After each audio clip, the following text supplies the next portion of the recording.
오늘 우리가 읽었던 이 본문의 말씀을 통해서 여호수아 22번째 이 산지를 지금 내게 주소서. 우리가 6절부터 12절까지만 읽었는데요. 설교를 하면서 본 14장 1절부터 끝까지 한번 다 보도록 하겠습니다. 이제 이스라엘 백성들이 전쟁이 다 끝마치고요. 하나님의 약속의 땅에 거하게 됩니다. 물론 13장 1절에 보면 여호수아에게 너는 나이가 많아 늙었다. 그러나 아직도 정복할 땅이 많다. 이렇게 하나님이 말씀하시는 것처럼 아직 다 끝난 것은 아닙니다.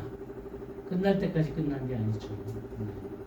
그러나 이 이스라엘 백성들이 가나안 땅에 들어가서 이제 기업을 분배하게 됩니다. 기업을 분배하게 되는데 이 기업을 어떻게 분배하게 될 것인가? 1절에 보니까요. 이것은 이스라엘 자손이 가나안 땅에서 받은 기업 곧 제사장 엘레아살과 눈의 아들 여호수아와 이스라엘 자손 지파의 족장들의 분배한 것이니라.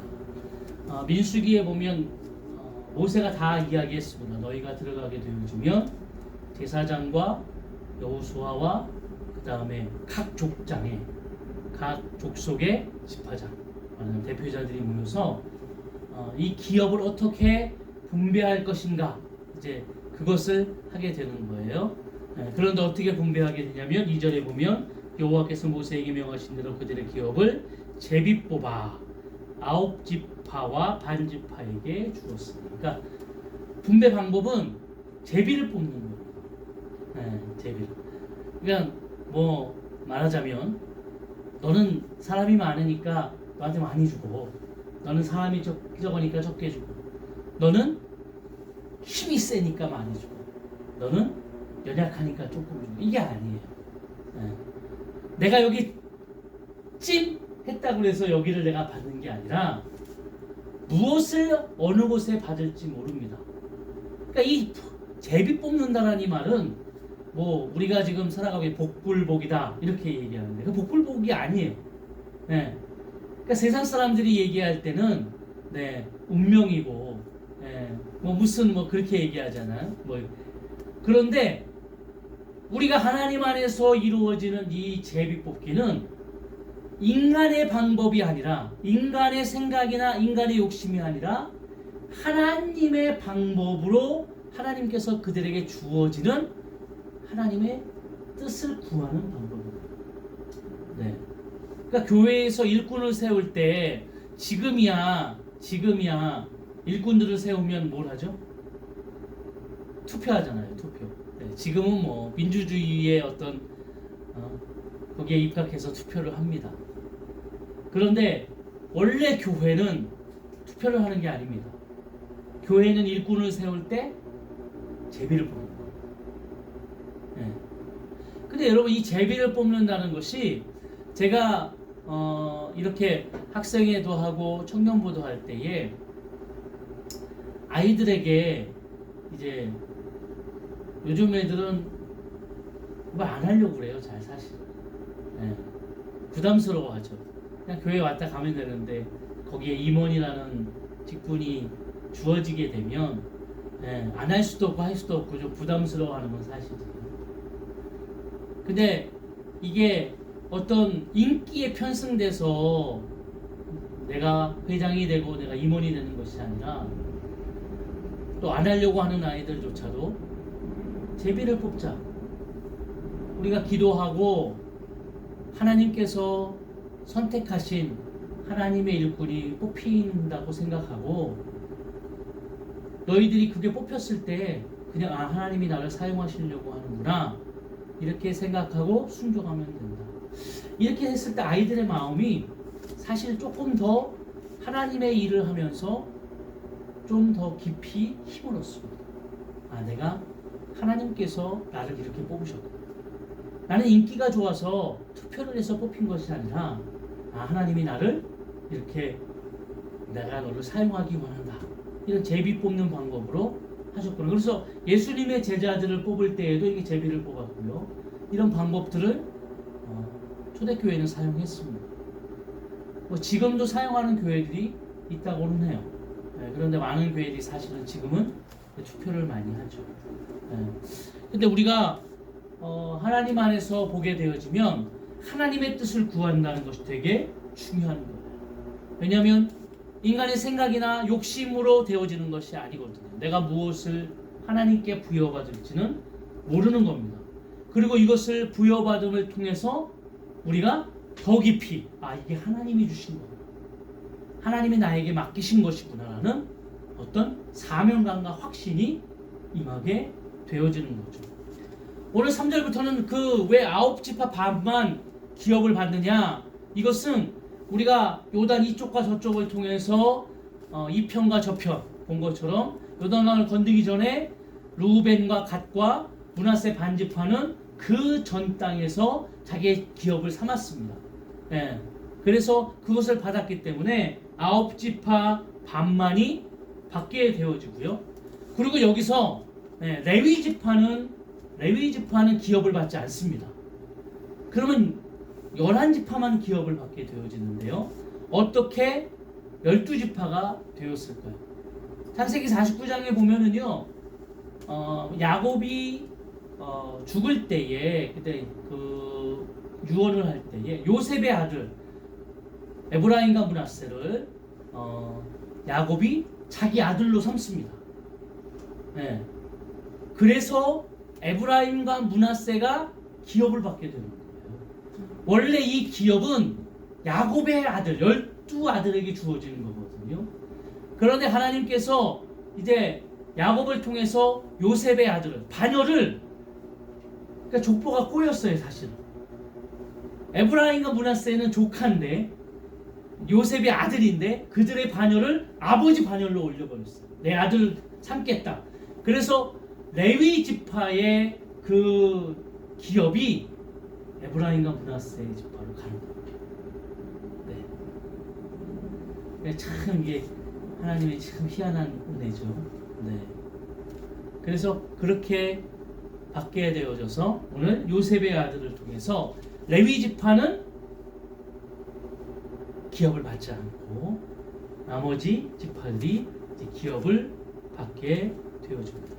자, 기업을 받는, 이렇게 제비를 뽑아 기업을 받는 그때에 6절, 그때에 유다 자손이 길갈에 있는 여호수아에게 나오고 그니스 사람 여분네의 아들 갈렙이 여호수아에게 말하되, 여호와께서 가데스 바네아에서 나와 당신에게 대하여 하나님의 사람 모세에게 이르신 일을 당신이 아시는 바라.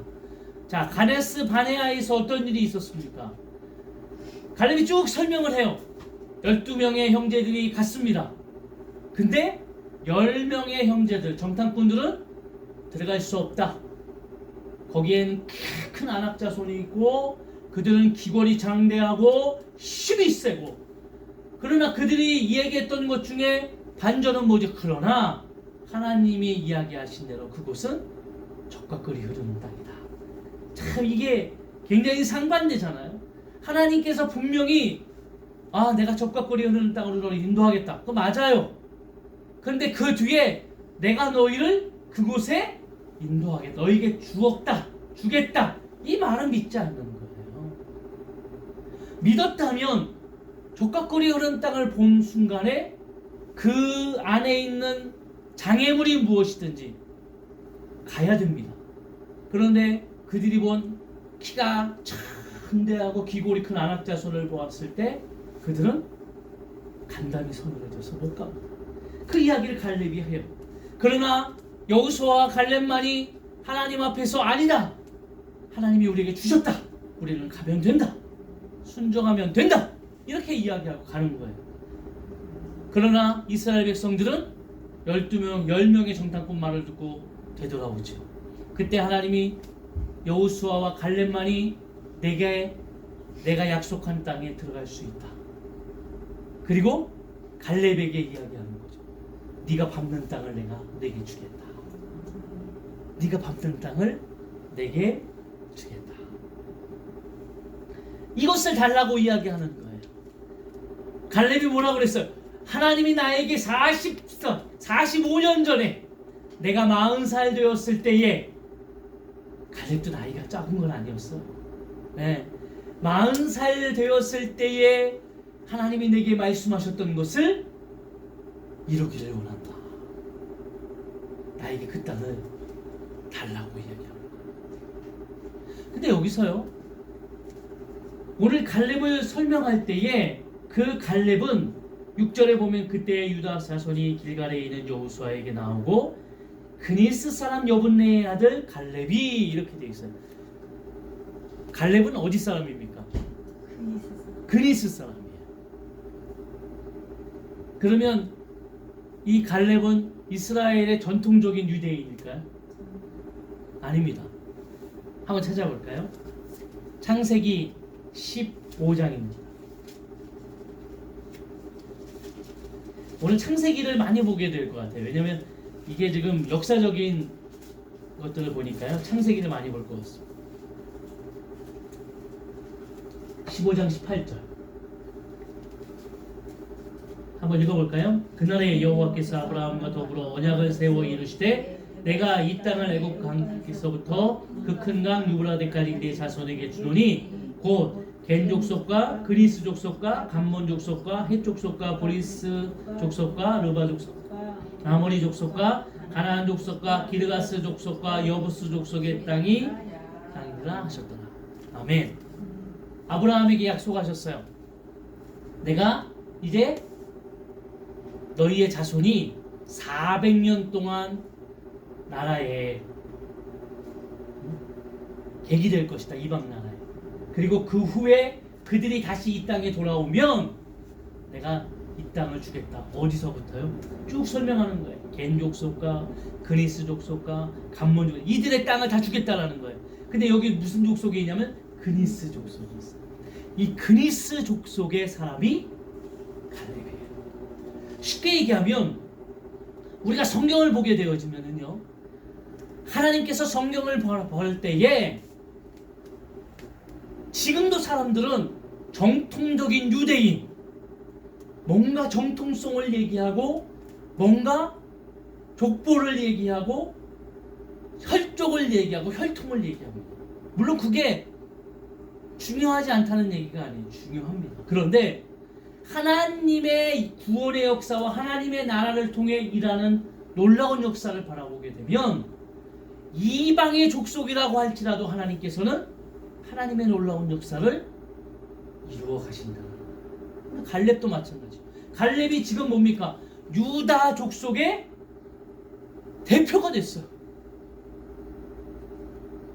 어떤 사람이었는데요? 갈렙은 이방 족속이었어요. 우리가 이 앞에서 오늘 여호수아서에서 보면 또 이방 족속의 한 명 또 나오잖아요. 기생 라합. 여리고성의 기생 라합을 통해서 하나님께서는 놀라운 역사를 이루셨잖아요. 그리고 빨간 깃발을 통해서 기생 라합을 구원하셨어요. 그리고 기생 라합은 뭐가 되었다고요? 유다 족속의 보아스의 할머니 살몬과 결혼했죠. 네, 살몬과 결혼했어요. 그리고 어디에 실려요? 계보에 실려요. 어떤 사람? 이방 여인. 또 있죠? 보아스는 또 누구랑 결혼합니까? 룻이랑 결혼해. 룻 또한 이방 여인. 근데 그 룻을 통해서 다윗이 나오고 그 다윗의 혈통을 통해 예수 그리스도가 오게 되죠. 그러니까 우리가 바라볼 때에 예수 그리스도의 족보, 유다의 족보에 보면 이방 사람들이 거기 껴있게 되어 있어요. 혈통과 혈족과 어떤 자손과 중요하죠. 그런데 더 중요한 것은 그들이 만난 하나님, 그들이 경험한 하나님, 그들이 고백하는 하나님, 그들의 삶을 통하여 순종하며 나아가는 믿음의 하나님. 그게 중요하다. 이방 족속이었던 갈렙은 오늘 하나님의 말씀을 믿고 전진해 가면 할 수 있다. 45년 전에 카데스 바네아에서 이야기했던 그 갈렙이 오늘 모든 전쟁이 마친 후에 기업을 나눌 때에 오늘 이야기하는 겁니다. 45년 전에 내게 약속했던 그 땅을 내게 달라고 얘기해요. 이 산지를 지금 내게 주셔서 여호와께서 약속하셨던 이 산지를 지금 내게 주소서. 갈렙이 뭐라고 얘기합니까? 내가 45년이 지나서 85세가 되었는데 그때처럼 어떻게 하다고요? 강건하다고. 내가 아직도 할 수 있다. 네. 갈렙이 이야기하죠. 네. 만약에 보지 않아도 이렇게 딱 그 장면을 이렇게 떠올리게 되면, 네, 85세 먹으면 노익장이, 네? 수염도 이렇게 하얗게 나지 않았을까? 백발로 하얗게 난 분이 탁 나와가지고 당당하게, 네? 어떻게 보면 오늘 여호수아와 갈렙만이 제일 나이가 많아요. 네, 나머지들은 다 어떻게 보면, 네, 강야에서 그 친구들 여기 다 죽고, 네. 그 밑에 젊은 친구들이 이제 2세대가 되어서 들어왔는데 다들 전쟁이 끝났고 이제는 아니하려고 하는 그때에 이 갈렙만이 하나님의 말씀처럼 아직도 정복할 땅이 많다. 이 흰 머리와 흰 수염을 가진 이 백발의 갈렙이 당당한 45년 전에 내게 약속했던 그 땅을 내게 달라고 이야기하는 겁니다. 그런데 오늘 갈렙이 달라고 하는 땅이 13절부터 나옵니다. 여호수아가 여분네 아들 갈렙을 위하여 축복하고 헤브론을 그에게 주어 기업을 삼게 하매. 자, 오늘 갈렙이 달라고 했던 이 땅은 헤브론 땅입니다. 근데 이 헤브론 땅은 어떤 곳이냐면 14절 다 같이 읽어볼까요? 헤브론이 그리스 사람 여분네 아들 갈렙의 기업이 되어 오늘까지 이르렀으니 이는 그가 이스라엘의 하나님 여호와를 온전히 쫓았습니다. 헤브론의 옛 이름은 기럇 아낙 사람 가운데에서 가장 큰 사람이 있었더라. 그리고 그 땅에 전쟁이 그쳤더라. 자, 오늘 이 헤브론 땅은 어디냐면 북쪽에 있는 땅입니다. 가장 높은 땅, 이스라엘 백성들 중에 가장 높은 고지에 있는 땅이에요. 네. 그리고 여기는 결정적으로 이스라엘 백성들이 이 땅에 가지 않았던 이유는 아낙 사람들 중에 가장 큰 사람이 있었던 지키는 곳이었어요. 그러니까 말하자면 이스라엘 백성들이 아낙 사람을 두려워합니까? 안 합니까? 두려워합니다. 45년 전에도 가데스 바네아에서 이 아낙 자손을 보고 10명의 정탐꾼들이 우리는 그들에게 보면 메뚜기 떼와 이길 수가 없다. 우리 여기 다 죽을 거다. 이렇게 생각했어요. 두려움이 있어요. 그리고 45년 후에도 이스라엘 백성이 하면서 아낙 자손과의 모든 전쟁 속에서 두려워합니다. 하나님은 승리케 하시지만 두려워합니다. 그런데 그 중에서 가장 큰 아낙 자손이 있는 그곳이 헤브론 땅이었어요.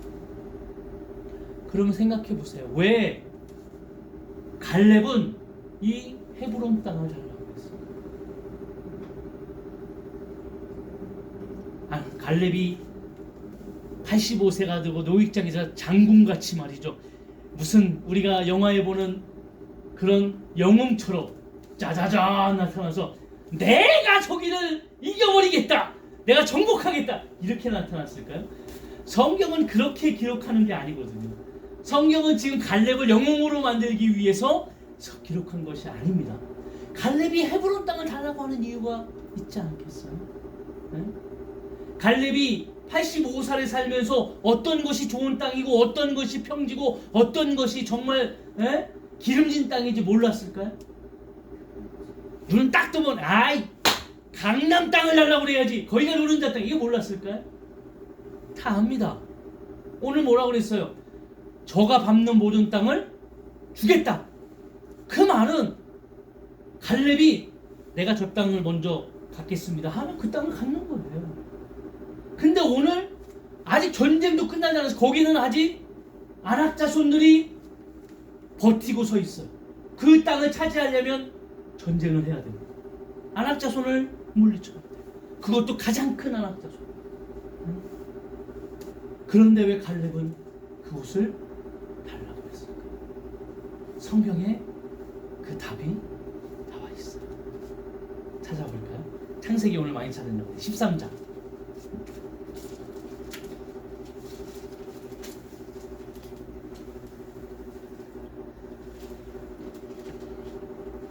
창세기 13장은 우리가 보았던 것처럼 조카 롯과 아브라함이 이제 각자의 땅을 가지고 나아가는 곳입니다. 조카 롯은 어느 땅을 선택을 했죠? 소돔과 고모라. 그 소돔과 고모라 땅은 어떤 땅이었을까요? 아주 좋은 땅. 근데 이 땅을 바라보는 그 가치와 눈이 뭐였죠? 세상의 기준.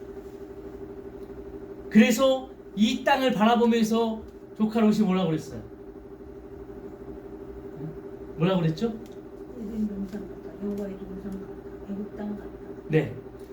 그가 바라봤을 때 얼마나 좋았으면 와, 이 땅이 여호와의 동산처럼 너무 좋고, 여호와의 동산을 보지도 못했잖아요. 근데 그가 생각할 때 여호와의 동산은 그가 바라봤던, 그가 아브라함을 따라가서 봤던 애굽이라는 그 땅을 바라봤을 때 와, 별천지다. 이렇게 막 취향찬란하고 아름답고, 야, 이렇게 발전한 이 나라. 근데 막 곡식이 곡창에 막 그냥 가득가득하고 말이죠. 거긴 애굽이라는 곳은 나일강의 그런 기적을 통해서 아주 그냥 곡창 지역이죠. 그런데 그걸 보면서 이야, 이 땅이 너무너무 좋다 그랬어. 그래서 롯이 그렇게 선택을 했어요. 그리고 아브라함은 그냥 롯이 선택한 대로 나 반대로 가겠다 그랬거든요. 그런데 14절부터 한번 볼까요? 롯이 아브라함을 떠난 후에 여호와께서 아브라함에게 이르시되 너는 눈을 들어 너희 있는 곳에서 북쪽과 남쪽 그리고 동쪽과 서쪽을 바라보라. 보이는 땅을 내가 너와 네 자손에게 주리니 영원히 이르리라. 어떻게 한다고요? 보이는 땅을 너와 네 자손에게 주리라. 하나님이 이제는 아브라함에게, 자 봐봐, 롯이 떠났어요. 롯은 세상의 가치관, 세상의 생각으로 찜했어요. 나 저기요. 하나님의 방법을 구하지 않았어요. 근데 그가 떠난 후에 아브라함은 뭐 그냥 내가 그와 반대쪽으로 갔는데 롯의 생각으로 봤을 땐 좋지 않은 땅일 수도 있죠. 그런데 하나님이 보면서 야, 네가 바라보는 모든 땅 내가 다 너에게 줄 거야.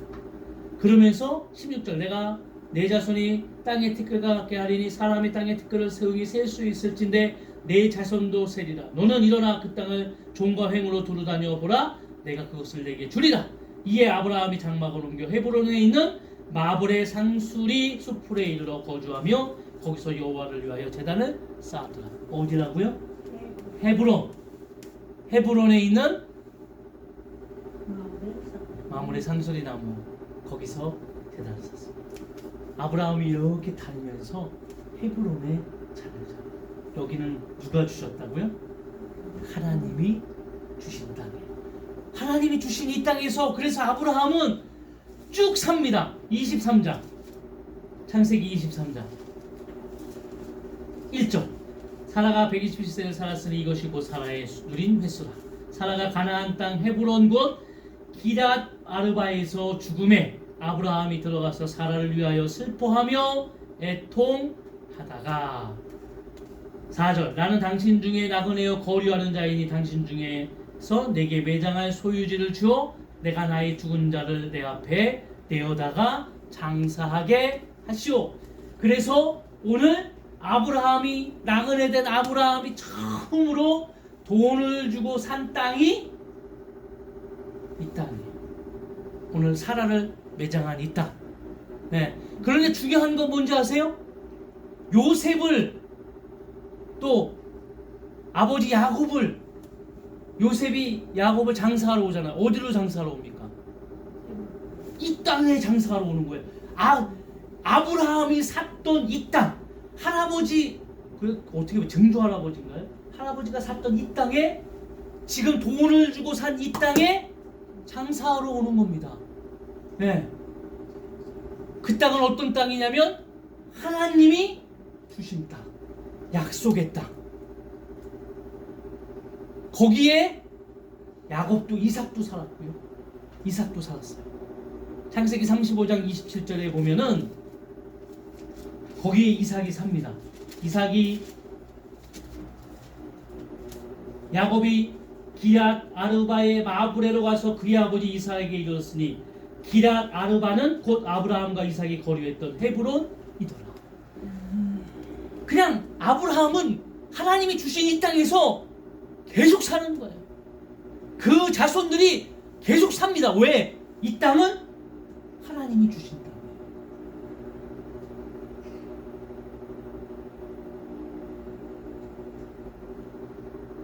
오늘 갈렙이 저 헤브론 땅, 어떻게 보면 북쪽 산지에 있는 저 땅, 어떻게 보면 지금 아낙 자손 중에 가장 큰 사람들이 거하는 그 땅, 거기를 갈렙이 달라고 하는 이유는 그 땅은 하나님이 아브라함에게 주신, 하나님이 나에게 주신 기업이라는 것을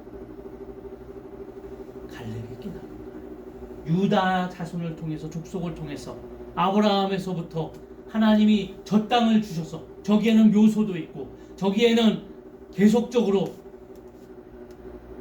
우리의 자손들이, 우리의 조상들이 그곳에서 살았어요. 믿음의 선진들이 계속 거기서 살았어요. 눈으로 바라볼 때에는, 눈의 가치로 바라볼 때, 세상의 가치로 바라볼 때에는 더 좋은 땅도 많고 더 안전하게 살 수 있는 땅도 많아요. 그런데 전쟁을 치러야 할지라도 오늘 갈렙이 선택할 수 있는 여지가 큽니다. 그럼에도 불구하고 그 땅을 달라고 한 갈렙은 어떤 것이 참된 기업인가를 깨닫습니다.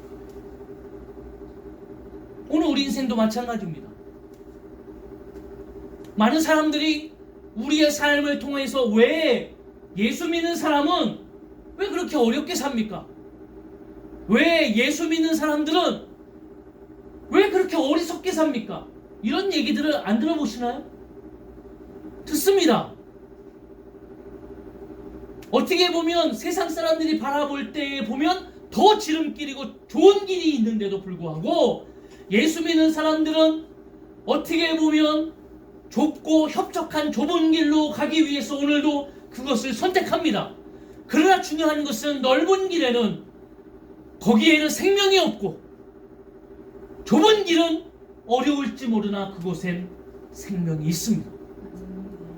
가치관과 기업을 받는 그곳에서 내가 선택해서 내가 원하는 곳, 내가 바라보는 곳이 아닌 지금도 조카 롯과 같이 자기가 원하는 것이 맞는 것처럼 선택해서 그 가치를 세우고 살아가는 인생들이 굉장히 많습니다. 그러나 우리가 아는 것처럼 거기에는 분명히 좋은 땅이긴 하나 거기에는 죄악이 만연하고 거기는 그 죄악 때문에 멸망당할 수밖에 없는 결과가 분명히 존재하고 있습니다.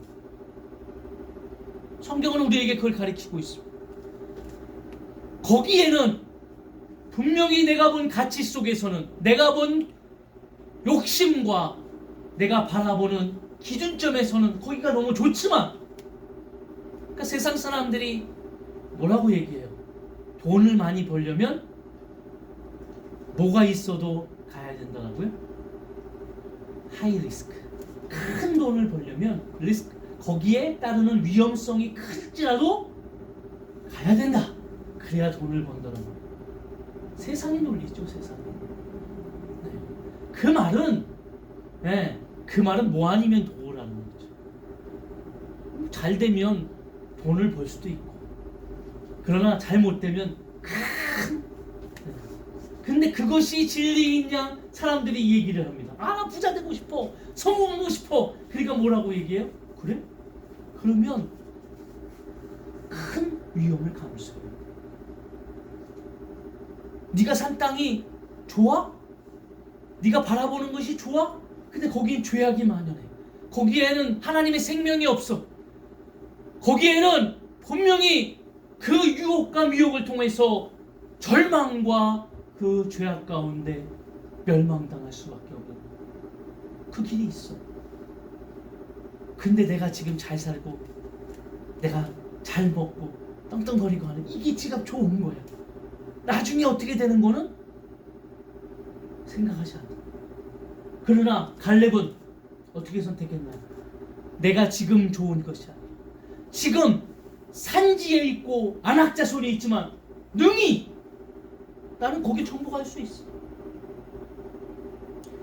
저는 생각했을 때 지금 이 갈렙의 이 믿음의 결단과 믿음의 이 열정과 이가 가졌던 나는 아직도 강건하다, 젊다 라고 했던 이 하나님의 나라 비전을 통해서 나아가는 이 놀라운 열정은 우리가 배워야 된다고 생각합니다.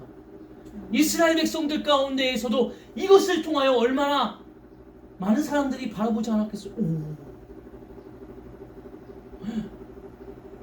야, 어떻게 저 나이에. 그리고 갈렙이 가서 정복합니까? 안 합니까? 합니다. 전쟁이 그쳤어요.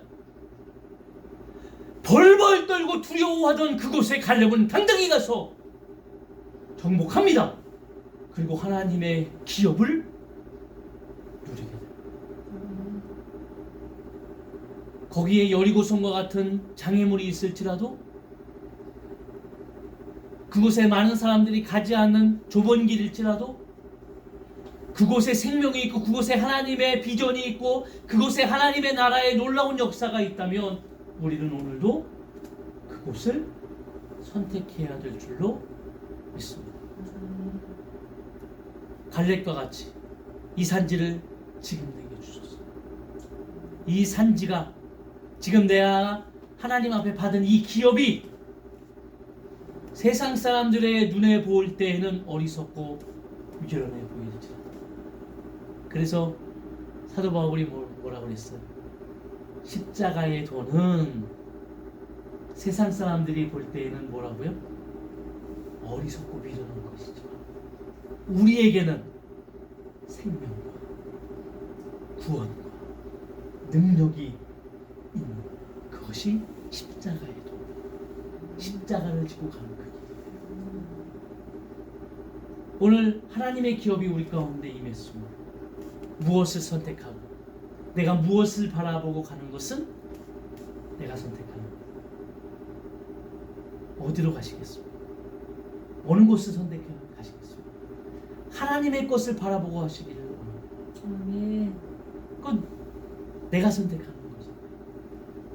그리고 절대로 돌아보면서 말이죠, 부러워하지 마세요. 와, 저 사람은 저렇게 잘 됐어? 그 잘된 게 중요한 것이 아니라 그가 가지고 있는 가치야 그가 가지고 있는 생각과 판단과 선택이 무엇이냐가 더 중요한 거 아니겠어요? 오늘 우리가 했잖아. 하나님을 모시는 그곳이 어디든지 어느 곳이든지 어디가 된다고요? 하늘나라. 아멘? 아멘.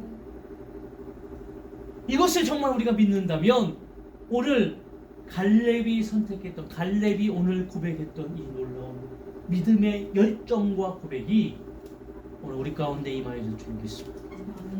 그렇게 나아가실 때에 하나님의 놀라운 역사가 임할 줄 믿습니다. 그러니까 갈렙이 우리가 봤을 때 그냥 내가 영웅이 돼서 말이죠, 내가 이스라엘 이러고 가는 게 아니에요. 갈렙이 처음 하나님 앞에 기도하며 나아갔을 때에 저곳이, 저 헤브론이야말로 우리 조상들이, 우리 선진들이 있는 그곳이었는데 지금 아직도 우리가 거기를 정복하지 못했어요. 그것을 내가 꼭 기업으로 받아야 돼. 오늘도 하나님의 놀라운 역사와 은혜가 임할 줄 믿습니다. 그래서 우리는 세상 가운데에서 하나님의 빛과 소금으로 승리하시고 그런 놀라운 열매들을 맺어주셔서 우리의 삶이 오늘도 하나님 안에서 거룩하게 빛나지는 그런 놀라운 삶이 되어줄 줄로 믿습니다. 네, 일주일간에도 말씀을 붙들고 사실 때에 승리하시기를 주의 이름으로 축원합니다.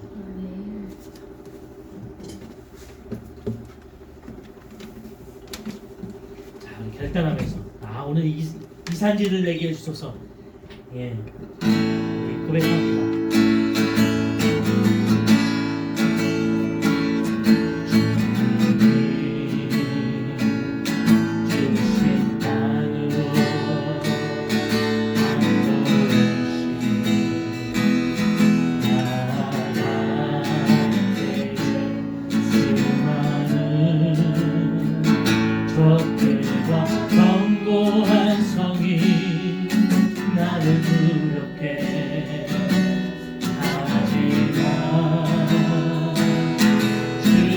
주님을 신뢰